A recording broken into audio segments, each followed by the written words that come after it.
फिर आर्टिकल 25 और आर्टिकल 26 जो अपने धर्म को सुरक्षित रखने का, फैलाने का, इसका अधिकार हर नागरिक को देता है, उसके खिलाफ जाता हुआ प्रतीत होता है। और ये जरूर सुप्रीम कोर्ट में चैलेंज किया जाएगा। कोई चीज गॉड को दे देने का मतलब है कि अब उसको ना कोई खरीद सकता है, ना बेच सकता है, ना उसका कोई पर्सनल यूज कर सकता है। जिसने दे दिया वो भी पर्सनल यूज नहीं कर सकता है।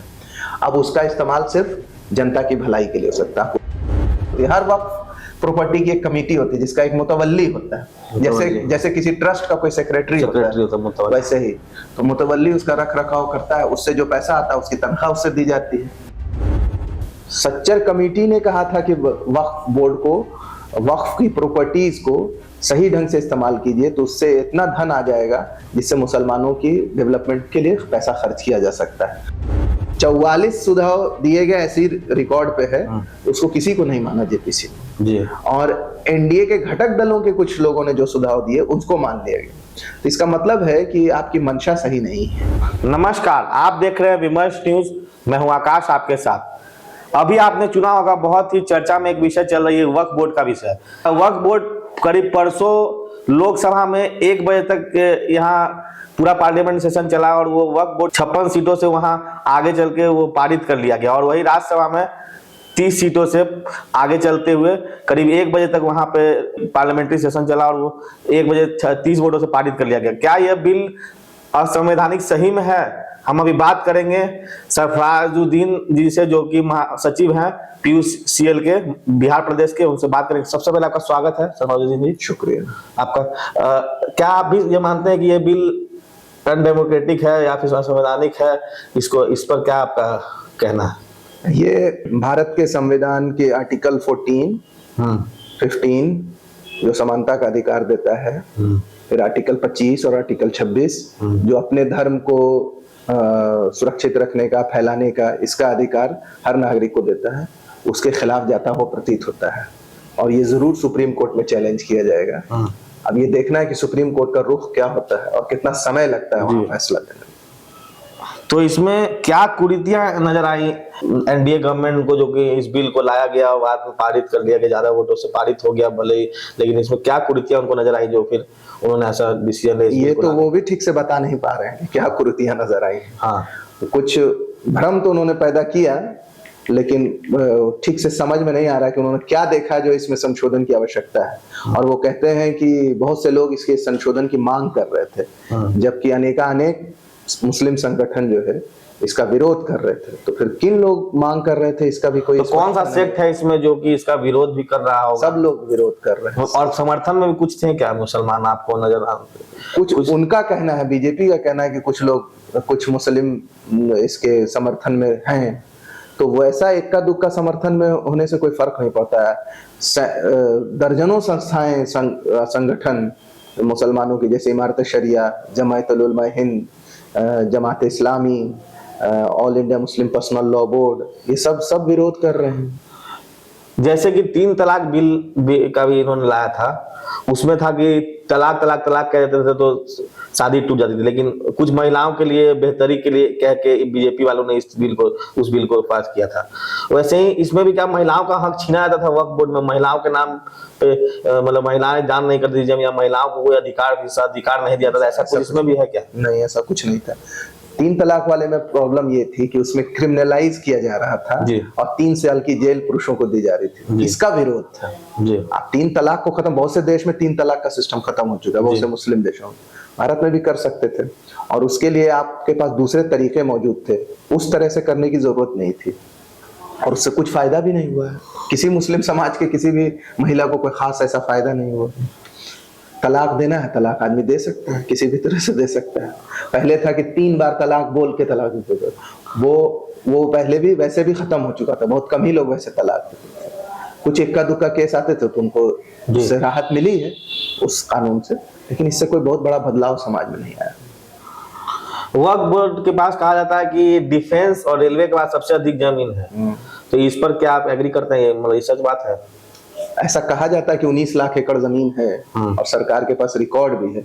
2019 में माइनॉरिटी अफेयर्स के मिनिस्टर मुख्तार अब्बास नकवी ने कहा था कि हमारी वक्फ की जितनी जमीनें हैं उसमें से 98% जमीन का डिजिटाइजेशन कर लिया गया। यानी सरकार के पास रिकॉर्ड आ गया है, सब कुछ मिला लिया है सरकार ने, यानी लगभग 19 लाख एकड़ जमीन का रिकॉर्ड सरकार के पास आ गया जी। तब फिर ये बिल लाने की क्या जरूरत थी, ये समझना थोड़ा मुश्किल है। कई स्टेट के वक्फ बोर्ड में महिला सदस्य हैं, बिहार के भी वक्फ बोर्ड में कुछ दिनों पहले महिला सदस्य थी, तो महिला सदस्य नहीं होने का कोई रूल ही नहीं था, ये भी झूठ।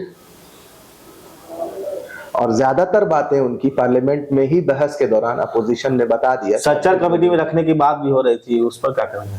सच्चर कमेटी ने कहा था कि वक्फ बोर्ड को वक्फ की प्रॉपर्टीज को सही ढंग से इस्तेमाल कीजिए, तो उससे इतना धन आ जाएगा जिससे मुसलमानों की डेवलपमेंट के लिए पैसा खर्च किया जा सकता है। उसी सिलसिले में 2013 में वक्फ की बहुत सारी प्रॉपर्टी जो इधर उधर कब्जा की हुई थी उसको छुड़ाया भी गया था, वक्फ को भी दिया और उसकी प्रॉपर्टी वक्फ को दी गई थी। तो उससे एक फायदा हुआ था कि वक्फ के पास कुछ इतने प्रॉपर्टी हो गई जिससे कि उसका पैसा का इस्तेमाल करके वो मुसलमानों के लिए वेलफेयर का काम कर सकता है। लेकिन बहुत से पेचीदगी होती है, बहुत से जगह करप्शन होता है, उससे परेशानियां होती हैं। तो मुसलमान अगर अपनी प्रॉपर्टीज का ठीक से ढंग से इस्तेमाल नहीं करेंगे तो उससे वो अपना भला नहीं कर सकेंगे। लेकिन इसके प्रिंसिपल में, इसकी फिलॉसफी में ऐसी कोई चीज नहीं है जिसको कि आप गलत ठहरा सकते हैं। आखिरी सवाल है, क्या यह झूठ है कि वक्फ बोर्ड सारे वक्फ की संपत्ति को ठीक से रखरखाव को ठीक से रखने के लिए बना है, ऐसा कहा जाता है?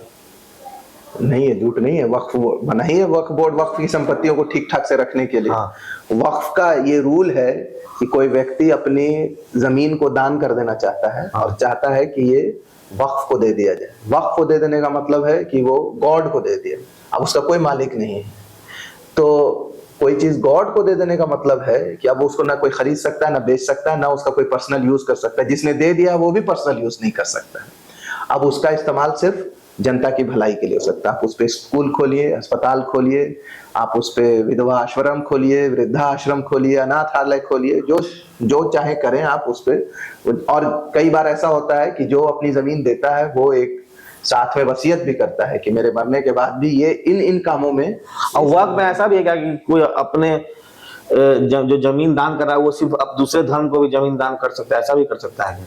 दूसरे धर्म के लोग भी वक्फ कर सकते हैं, ये हो सकता है। लेकिन वक्फ की जमीन मान लीजिए किसी मुसलमान की जमीन है, वो किसी दूसरे धर्म, हिंदू या क्रिश्चियन धर्म के लोगों को अपना जमीन लोगों को दान नहीं, उसके जैसे चर्च के लिए जमीन दे, भलाई के लिए चर्च के लिए जमीन दे दिया, या फिर किसी गिरजाघर हो गया, ऐसा कर सकता है? वो कोई ऐसा काम के लिए वक्फ दे सकता है कि जिससे ईसाइयों को भी फायदा हो, मुसलमानों को भी फायदा हो, सिखों को भी फायदा हो, हिंदुओं को भी फायदा हो, सबको फायदा हो सकता जी, ऐसा कर सकते हैं। तो जब आपने वक्फ की जमीन दे दिया, सुपुर्द कर दिया, तो अब उसकी प्रॉपर्टी को देखभाल कौन करेगा? तो वो करने के लिए वक्फ बोर्ड होता है। वो देखता है कि ये सब चीज हो रही है कि नहीं, और उसकी एक कमेटी होती है। हर वक्फ प्रॉपर्टी की एक कमेटी होती है जिसका एक मुतवल्ली होता है। जैसे किसी ट्रस्ट का कोई सेक्रेटरी होता है, वैसे ही तो मुतवल्ली उसका रख रखाव करता है। उससे जो पैसा आता है उसकी तनख्वाह उससे दी जाती है, जैसे सभी ट्रस्ट में होता है। वैसे इसमें तो सिंपल चीज है जी। जैसे मंदिर है, इतना सारा बड़ा बड़ा मंदिर है, उसका रख रखाव के लिए कोई कमेटी होगी, कमेटी है। वैसा ही अगर उसमें कोई पेड एम्प्लॉय रखना पड़ेगा जो डे टू डे उसका देखेगा, तो उसको पैसा उसी के कमाई से दिया जाएगा। सिंपल सी चीज है। जैसे आप हर चीजों को बारीकी से समझते हैं, मुस्लिम धर्म से जुड़ा हुआ या दूसरे धर्म से भी जुड़ा हुआ आप समझते हैं, पढ़ते हैं सब चीजों को। आपसे एक आखिरी सवाल है, ये जो वक्फ बोर्ड बिल पास हुआ, इससे क्या मुसलमानों को दिक्कतें आएंगी, और आखिर में इसको अगर पास भी करना था तो किस तरीके से करना चाहिए था? इस पर आखिरी एक प्रश्न आपसे। देखिए, आप किसी भी चीज में कोई लॉ बना हुआ है तो उसमें समय बीतने पर सुधार की जरूरत हो सकती है जी। लेकिन आप जब सुधार करने जा रहे हैं तो कंसल्टेशन करेंगे ना। इसमें सब लोग मना कर रहे हैं। जेपीसी भी इसीलिए बनाया गया कि दिखाया जाए कि हमने सबसे सलाह मशवरा। और देखा यह भी क्या कि हर शहर में, पटना में भी, हर बड़े बड़े शहर में हर पार्टी के लोग बैठे, वक्फ बोर्ड का मीटिंग, जेपीसी ने बहुत सारी मीटिंग की, ये बात सही। लेकिन जितने सुझाव दिए गए, 44 सुझाव दिए गए, ऐसी रिकॉर्ड पे है, उसको किसी को नहीं माना जेपीसी ने जी। और एनडीए के घटक दलों के कुछ लोगों ने जो सुझाव दिए उसको मान लिया गया। तो इसका मतलब है कि आपकी मंशा सही नहीं है, ये पहली बात। दूसरी चीज कि इसमें जो प्रावधान किए गए हैं, जैसे कि आपको साबित करना पड़ेगा कि ये वक्फ है, तो जैसे वक्फ बाय यूजर वाले में मामला ये है कि कोई चीज 400 साल से कोई चीज है, कब्रिस्तान है, मस्जिद है, 200 साल से है, अब उसका कागज अगर नहीं दिखा पाए जी। तो वो डिस्प्यूटेड चीज हो जाएगी और हर डिस्ट्रिक्ट का कलेक्टर उसको डिस्प्यूटेड बता देगा। एक बार वो डिस्प्यूटेड हो गया तो फिर वो वक्फ प्रॉपर्टी नहीं रहेगी। तो इससे खतरा है कि वो कब्रिस्तान वो तो वक्फ बिल का हिसाब किताब रखने के लिए सिर्फ एक वक्फ कमेटी है कि गवर्नमेंट ऑफ इंडिया के पास भी इसका लिखा जोखा है? सब गवर्नमेंट के पास, गवर्नमेंट ऑफ इंडिया के पास सब चीज होता है, उसी मतलब के वो अंडर में रजिस्टर- वक्फ बोर्ड होता है। हाँ जी। और उसमें वक्फ बोर्ड होता है, वक्फ ट्रिब्यूनल होता है, वक्फ काउंसिल होता है। कोई मसला होता है तो जज बैठता है, 3 जज होते हैं, वो गवर्नमेंट अपॉइंट करती है, सब चीज गवर्नमेंट करती है। ऐसी जी। कोई बात नहीं है कि सब हवा हवा में हो रहा जी। है ना, ऐसा कुछ नहीं है। तो मामला ये है कि एक आंकड़े के मुताबिक इसको सत्यापित करने की जरूरत है कि 9000 ऐसी प्रॉपर्टीज है बिहार में जिसमें मस्जिद है, कब्रिस्तान है, उसमें से सिर्फ 3000 जो है वक्फ बोर्ड में रजिस्टर्ड। तो बाकी जो 6000 है वो रजिस्टर्ड नहीं है। उनसे अगर कहा जाएगा कि कागज दिखाइए तो वो नहीं दिखा पाएंगे। तो इस बिल के आ जाने के बाद उन सब पे खतरा मंडराएगा। जी। यही सब वो चीजें हैं जो हो सकता है आने वाले समय में बहुत झगड़ा, बहुत फसाद पैदा कर। कोई आदमी जा रहा है कब्रिस्तान, उसका बाप मर गया है, उसको दफनाने जा रहा है, तो अचानक कोई आ जाएगा, बजरंग दल, विश्व हिंदू परिषद वाले बोलेंगे कब्रिस्तान, अब कब्रिस्तान है ही नहीं, तो कितना झगड़ा होगा सोचिए। ये झगड़ा फसाद पैदा करने का इसमें डर है। तो जैसा कि सरफराजुद्दीन जी ने आज सब क्लियर बातें बताई, उनका कहना है कि वक्फ बिल को दूसरे तरह से पेश करना चाहिए था। जेपीसी की मीटिंग में जिस तरह से बातें रखी गई, वहां पर भी जिस बातों को रखा गया उस तरह से इम्प्लीमेंट नहीं किया गया और उस तरह से बिल को गैर कानूनी ढंग से नहीं कहा गया। लेकिन ज्यादा वोट होने के नाते पास तो कर लिया गया, लेकिन जेपीसी में इसकी मांग रखी गई थी कि इसको नहीं लाया जाए बिल को। तो इसी तरह से इनकी राय आपने सुनी, बहुत बेबाकी से इन्होंने अपनी बातों को रखा और इनको कहा, इनका कहना है ये बहुत तार्किक ढंग से किसी बात को रखते हैं। ये सिर्फ एक मजहब के मुस्लिम धर्म से आते हैं, इसलिए मुस्लिम धर्म की परिप्रेक्ष्य में जाके कुछ बात कहने वाले व्यक्ति नहीं है। तो इस तरह से देखा जाए तो ये बात थी। तब इस तरह के सामाजिक मुद्दों में बने रहेंगे आगे भी। तब तक के लिए देखते रहे विमर्श न्यूज। अगर आप हमारे चैनल को यूट्यूब पे देख रहे हैं तो लाइक करें, सब्सक्राइब करें तथा बेल आइकन जरूर दबाएं। फेसबुक पे देख रहे हैं तो लाइक करें, हमारा नया पेज है विमर्श लाइव के नाम से, उसको जाएं, लाइक करें, फॉलो करें और खबरें देखें। तब तक के लिए धन्यवाद।